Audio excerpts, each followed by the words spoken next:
Let's look at the prompt here. What would the paleontologist in text 2 say about the researcher's initial thought in text 1?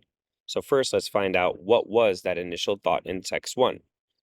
A tiny, unusual fossil in a piece of amber is one of the extinct species that's being named here. That fossil consists of a rounded skull with a thin snout and large eye socket.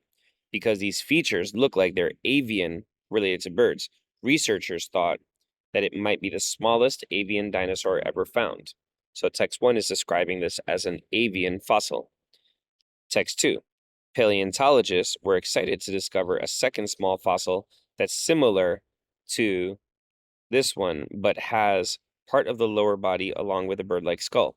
Detailed studies of the fossils revealed several traits that are found in lizards, but not in dinosaurs or birds. Therefore, they think these two creatures were probably unusual lizards, even though the skulls looked avian at first. So really easy. Text 1 said it looked like a bird.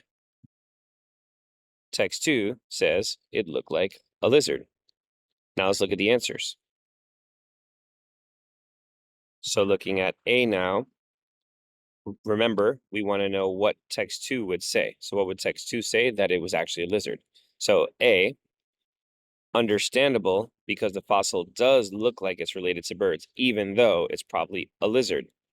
That definitely sounds right because there was a little admission that this, made sense to see it as a bird because they looked avian at first in text 2. Now looking at B, confusing because it isn't clear what caused the researchers to think it might be related to birds. There wasn't any mention of it not being clear. C, flawed because the researchers mistakenly assumed it to be a lizard. That's actually the opposite. Text 2 is saying they mistakenly thought it was a bird, but it's actually a lizard. And D, reasonable because it's the same size as a second fossil, but is shaped differently.